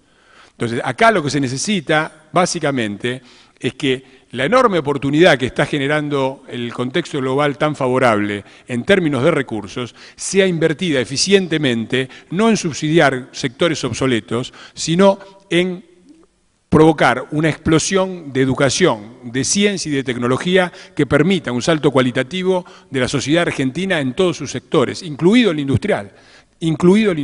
También el agro es un ejemplo muy claro. El agro es un ejemplo muy claro de cómo a partir de un sector que se hace competitivo se genera un fenómeno social extraordinario que el gobierno ha perdido el control, no ha logrado percibir.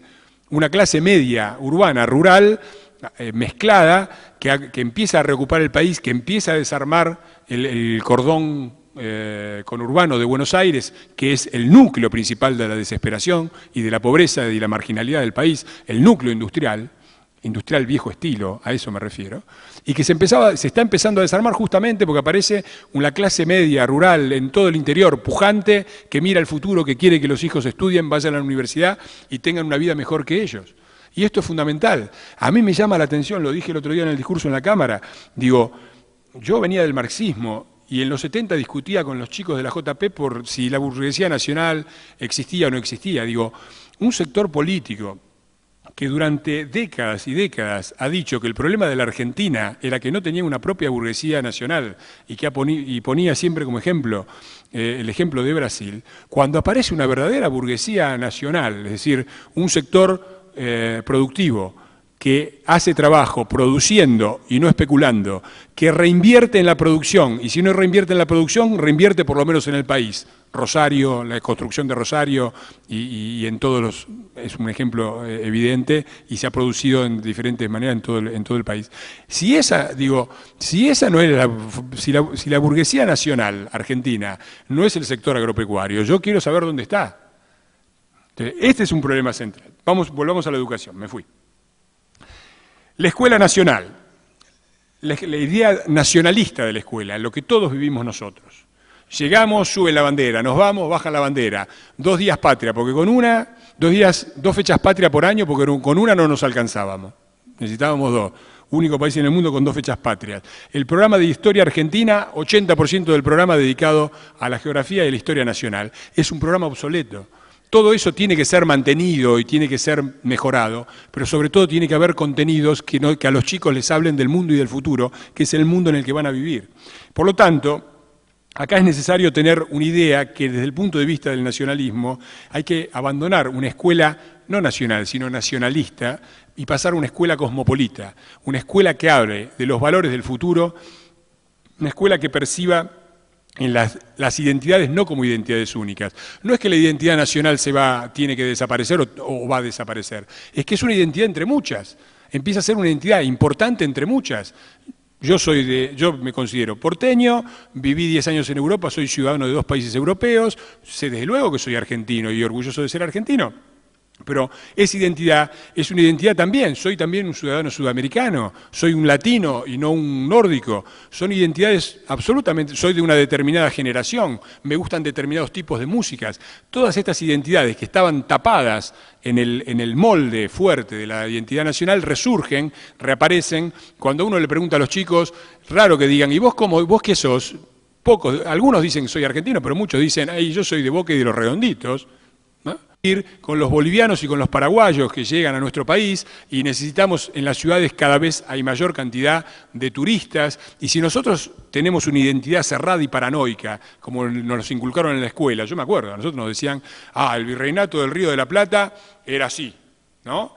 Y después nos sacaron a Bolivia y Paraguay se fue por el otro lado y habíamos perdido todo. Uno se ponía paranoico y ya estaba dispuesto a salir a matar extranjeros simplemente porque nos habían robado todo.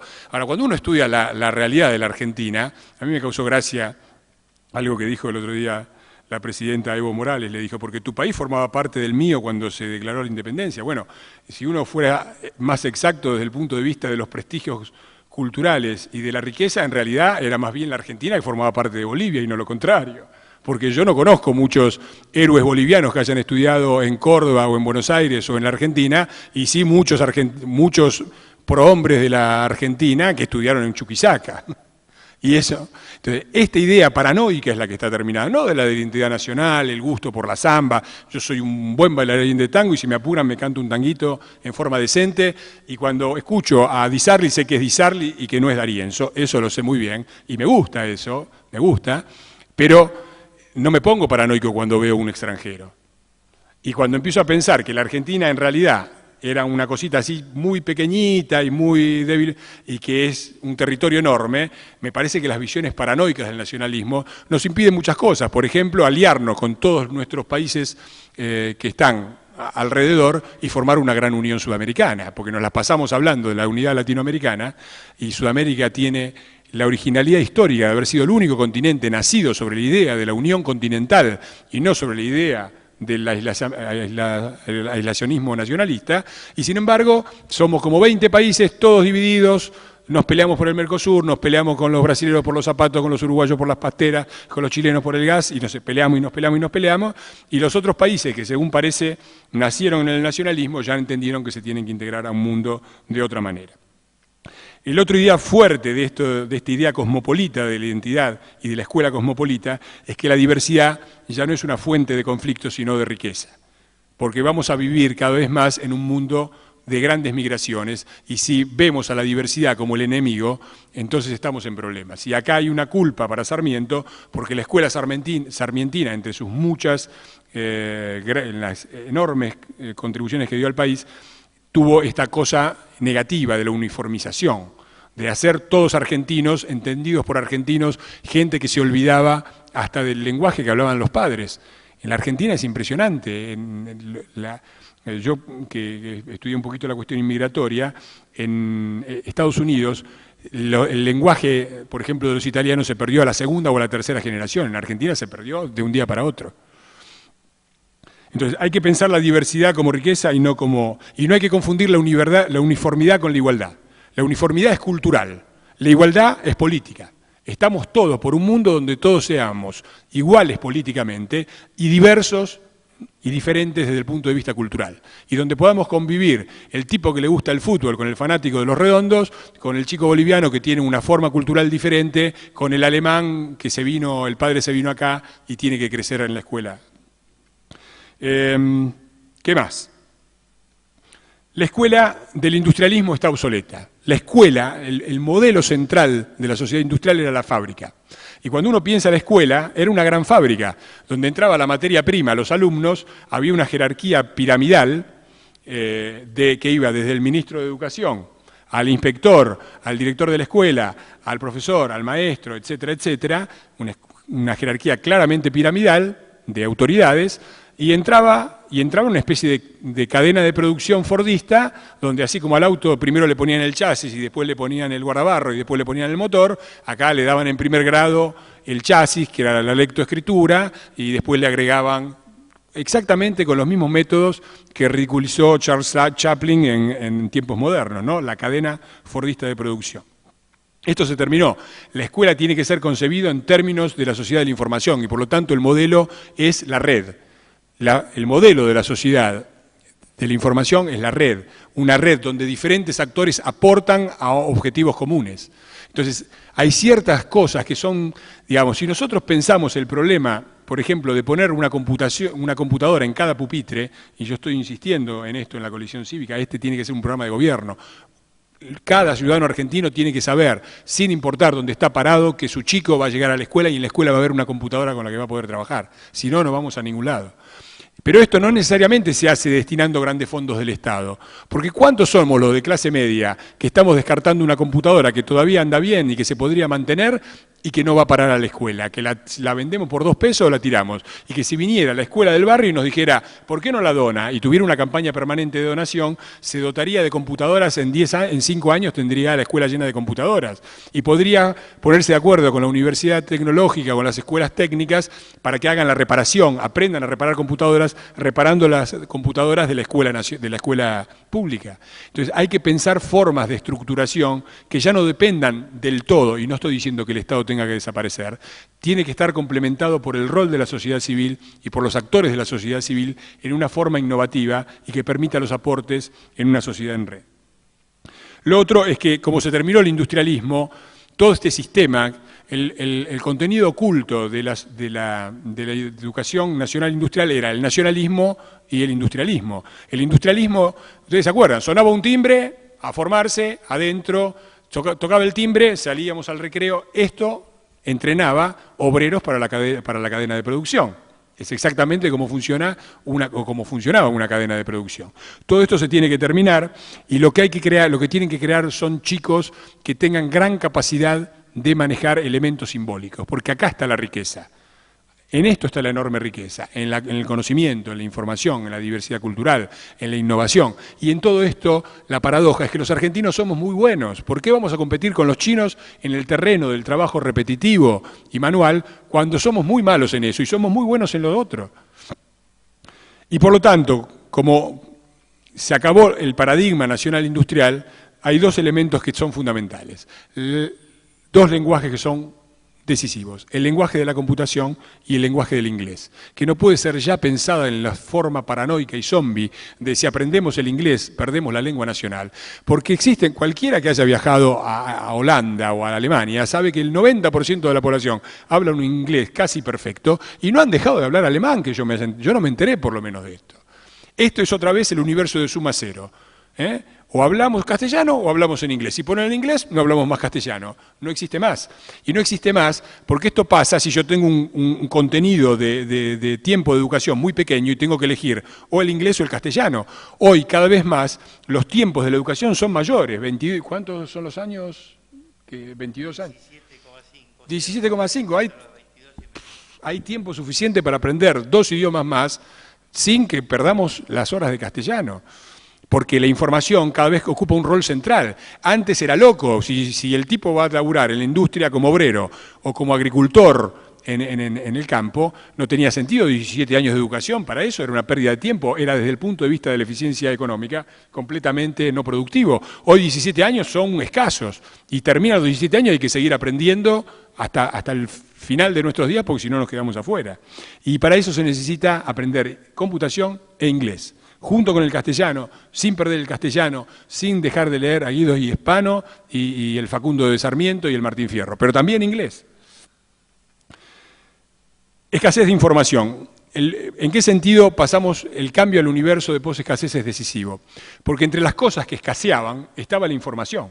Entonces toda la escuela nuestra está pensada para un paradigma que no existe más. Cuando ustedes piensan en el proceso educativo, ¿qué hacía el maestro? Llegaban los chicos que no tenían ninguna información y el maestro tenía el rol de brindarles la información. Miren chicos, hay un señor que se llamaba San Martín que cruzó los Andes en un caballo blanco y libró las batallas, etcétera, etcétera. El docente tenía que darle información porque la información era escasa. Y lo mismo con la multiplicación y con la raíz cuadrada. Entonces, ¿qué era lo que hacía el docente? Daba la información y después tomaba el examen. ¿Qué era lo que hacía? Verificar que la información que había dado estuviera ahí. ¿Quién cruzó los Andes? San Martín. Muy bien, alumno Pérez tiene un 10, vaya a sentarse. Hoy la información abunda, se acabó la escasez de información, los chicos entran en internet, compran, yo ya compraba el Biciquen, ya eso se acababa más o menos en mi época, y yo me acuerdo que yo, como me gustaba mucho leer, llegaba siempre sabiendo quién había cruzado los Andes y me peleaba con la maestra porque tenía ya mi visión de la historia, porque siempre tuve un cierto afán polémico. Pero hoy ya no está más el rol de darle la información, el chico tiene la información disponible, lo que hay que hacer es enseñarle a manejar la información. Es meterse en un universo donde la información es demasiada para poder filtrar. Entonces, yo no iría a decirle, miren, hay un señor que se llama San Martín que cruzó los Andes, sino que si tuviera los chicos que recién llegan, les diría, entren a internet y busquen cómo se llamaba el señor que cruzó los Andes y liberó el Cono Sur, y díganme cuáles son las principales batallas y quiénes fueron sus adversarios políticos, y prepárenme para la semana que viene un informe acerca de las, si fueran más grandes, de las fuerzas políticas que se jugaban y cuáles eran las ideas fundamentales que este señor San Martín tenía en la cabeza, etcétera, etcétera. Entonces ya no es el darle información y verificar que esté, es enseñarles a destrabar y a descartar información para ir a la información que es fundamental, tomarla y procesarla y darle otro contenido. Y esto es creativo y no es repetitivo, como es repetitivo decir, ¿cómo se llamaba alumno Pérez el que cruzó los Andes? San Martín. Muy bien, alumno Pérez. Ese Pérez no va a ningún lado. Tenemos que ir a otro paradigma donde lo central es la abundancia, la posescasez de información. Y el último elemento es la orientación al futuro. Vivimos en una escuela que está todavía orientada al pasado. Y esto es uno de los grandes problemas. Me preguntaron en un reportaje recién por qué los hechos de violencia en las escuelas. Bueno, ¿por qué los chicos le han perdido el respeto a los profesores? Bueno, porque y yo no quiero ser cuidadoso con esto, porque no quiero que ningún docente se ofende. Yo soy un docente, yo soy profesor de educación física. Los chicos le han perdido el respeto a los profesores y a los maestros por muchas razones. Pero una central es que el maestro ha perdido este rol de que era el que tenía la información. Este tipo que se sentaba y sabía sacar una raíz cuadrada, para nosotros lo mirábamos así, asombrados. Hoy los chicos ven que el maestro no sabe, le dicen, no, profe, no, por Google no, esto lo tiene que buscar en Yahoo.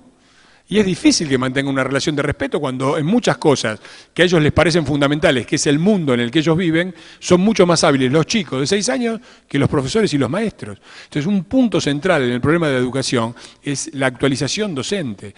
Lo que los profesores y los maestros argentinos, con grandes esfuerzos, con sueldos miserables, todo lo que ustedes quieran, pero en realidad están educando a los chicos para vivir en el mundo en el que vivían ellos, y ese mundo no existe más, se acabó. Y los chicos cada vez perciben más que el mundo que se viene no es el que le están enseñando en la escuela. Y dicen, ¿para qué me están enseñando esto? Y esto es un punto fundamental. Los docentes se tienen que capacitar para preparar a los chicos para el mundo en el que van a vivir, que es un mundo que parece que está muy lejos, pero se les viene encima. La pregunta ya no es qué es Internet, porque ahí los chicos ya saben. Hasta que el profesor no les sepa decir qué es lo que viene después de Internet, los chicos difícilmente lo puedan respetar. Hay muchos otros factores, desde luego, sin duda, pero esto es uno central, porque este rol que tenía la escuela y el profesor y el maestro de centro del saber y la erudición lo ha perdido. Los chicos terminan en cosas que a ellos les parecen decisivos, saben más que los profes. Y hasta que los profes no sepan más del mundo del futuro y del mundo y del futuro, no van a recobrar el respeto de los chicos. Y lo otro que es importante es que, dado en el universo anterior, en el universo industrial, la especialización era una estrategia ganadora. Entonces, yo me acuerdo, se discutía esto, ¿no? ¿Y para qué estoy estudiando esto? Si yo voy a ser técnico industrial, o yo voy a ser ingeniero, o yo voy a ser profesor de educación física, ¿para qué estudio filosofía? Y si voy a ser médico, ¿por qué tengo que estudiar física? ¿O para qué tengo que estudiar historia? ¿Y para qué? La especialización estaba en la cabeza de todos nosotros y la escuela todavía tiene se acabó. Se acabó. Porque todo lo que aprendimos, si yo agarro todas las habilidades específicas y me concentro y salgo un doctor de la universidad que sabe perfectamente todo lo que se sabe hasta hoy de medicina y nada más, y no sé cómo incorporar nuevos conocimientos, no sé cómo buscar nuevos conocimientos, no sé cómo actualizarme, no sé cómo perfeccionarme, estoy liquidado. En 5 años todo lo que yo sabía no se usa más. La técnica quirúrgica que yo me sé de memoria y que me la aprendí, que la sé perfecta, en 2 años no se usa más porque apareció un nuevo modelo de láser, que ahora esa no se hace otra. Y lo mismo pasa con el ingeniero, con el técnico, con el filósofo, con todo. Lo que sabemos en este momento es un saber caduco, intrínsecamente caduco, como los productos. Cuando nosotros compramos el lavarropas, antes, sobre el fin de la era industrial, estaba la idea de la obsolescencia programada. A mí me daban un lavarropas, en 10 años o en 5 años se me rompía el lavarropas, yo tenía que comprar otro lavarropas. Pero al menos el lavarropas que yo compraba era el último lavarropas. Hoy, cuando ustedes van y se compran la última computadora, la perfecta, la que los demás lo miran y dicen, mirá el cañón que se compró qué computadora bárbara, pueden estar completamente seguros de que todas las industrias de computación están ya en condiciones de producir un modelo mucho mejor que ese, ya, ahora. Y que lo están retardando un poquitito para ver en qué momento lo lanzan al mercado, de acuerdo. Compramos cosas obsoletas ya. Si las cosas son obsoletas, nuestros conocimientos de las cosas, imagínense. Entonces la escuela no puede ya pensar en enseñar una cosa y que el chico la aprenda y nada más, sino que tiene que enseñarle a aprender. Los chicos tienen que aprender en la escuela. Las técnicas de aprendizaje son fundamentales. La capacidad de perfeccionarse, de tener un marco flexible, de no quedar atado a un método que es obsoleto, es fundamental. Y lamento decirlo justamente en un país como la Argentina, que tiene esta cosa de que lo que sirve por 3 o 4 años, ya sea la convertibilidad 1 a 1, la convertibilidad 3 a 1, es la receta mágica que nos va a salvar eternamente para el futuro. Nada, en un mundo que cambia aceleradamente, nada fracasa más certeramente que el éxito del pasado. Porque el mundo cambió y hay que hacer otra cosa. Y si uno se cree que la identidad propia está ligada a un valor cambiario o a un modelo de desarrollo o a una forma de hacer la operación de apendicitis, está liquidado. Y por lo tanto, lo que hay que desarrollar en los chicos ya no es el amor a la estabilidad, sino el amor al cambio. Porque si no, los chicos tienen no solamente que saber resistir al cambio y soportarlo, tienen que desearlo, les tiene que gustar. Porque si no, no lo van a hacer bien. Y la educación argentina naufraga mucho porque lo que enseña es exactamente lo contrario. La estabilidad, el no cambiemos nada, mantengamos, no hagamos olas, ojo que... Bueno, del nacionalismo al cosmopolitismo, del industrialismo a la sociedad de la información, del mundo de la escasez material e informativa al mundo de la posescasez, de la orientación al pasado, de la orientación al futuro, me parecen 4 claves fundamentales para la educación argentina. Y creo que esto es una cosa fundamental cuando los factores inmateriales se hacen más importantes que los materiales. Tengo un minuto, hago una pequeña experiencia, ya me recontrapasé, pero bueno, un minuto. Supongan que yo les doy a elegir, y tengo un economista acá que me va a desmentir. Yo les digo hoy, yo les regalo, ustedes elijan qué les regalo. Les regalo el logo de Coca-Cola y la fórmula con la que se hace la bebida, y nada más. 2 elementos inmateriales que no se pueden tocar. El logo y la fórmula, no los podemos tocar. Los podemos escribir, pero no los podemos tocar, los podemos guardar en la cabeza. Propiedad exclusiva de ustedes. O, si no, si prefieren, les regalo todas las fábricas de Coca-Cola, todos los camiones, los centros de distribución. ¿Ustedes qué eligen? Levanten las manos los que eligen los centros de producción y las fábricas y los camiones. Bueno, veo que han escuchado con atención la conferencia. Porque si ustedes eligen todo eso, van a salir a producir una bebida con una fórmula distinta que va a tener otro gusto, que nadie les va a comprar y con un nombre que nadie va a conocer. Y yo me quedo tranquilo con el logo, no tengo que hacer nada, tengo únicamente esperar que ustedes se fundan y me llamen. Entonces les digo, bueno, vos querés poner de nuevo en marcha los camiones y la fábrica, muy bien, yo tengo el logo que todo el mundo quiere y la fórmula de la bebida con el gusto que todo el mundo quiere. Yo tengo el 80%, vos tenés el 20% y me van a dar las gracias. Entonces lo inmaterial es lo que predomina sobre lo material. Por eso estamos pasando de una fase hardware. Es decir, hace muy poco nosotros decíamos, ¿qué es el sistema operativo? Es lo que le permite funcionar a mi computadora. Grave error. Hoy si le preguntan a un chico, les va a decir que la computadora es el soporte material del software. que lo que le permite andar al programa es el soporte material. Porque lo central es el programa y el sistema operativo. Cuando empezó, y esto no es abstracto, cuando empezó Bill Gates era un empleadito marginal, ni siquiera un empleado, era un asociado marginal de la Microsoft, de la IBM, y su grupo, la Microsoft era así chiquitito, y la IBM era el monstruo, el Big Blue, y qué sé yo. Hoy Microsoft es tan importante o más que IBM, y IBM hace la mayor parte de sus ganancias no vendiendo computadoras, sino vendiendo servicios con la computación. Y esto es el pasaje de una fase material a una inmaterial basada en los conocimientos. Y esta es la gran oportunidad de la Argentina, porque se plantea un escenario muy parecido al que llevó al país al éxito y a ser uno de los países más desarrollados del mundo.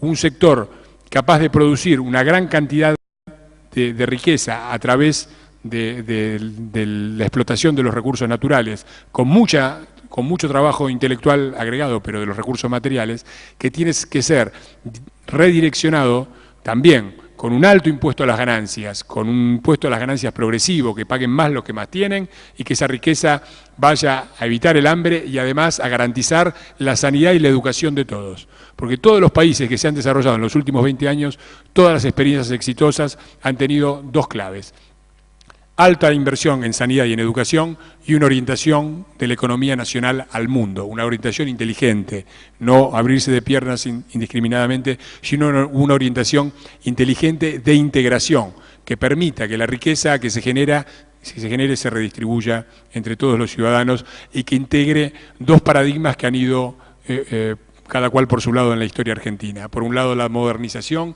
y la productividad y por el otro lado la exclusión. Necesitamos una modernización con inclusión y necesitamos productividad con justicia social. Gracias.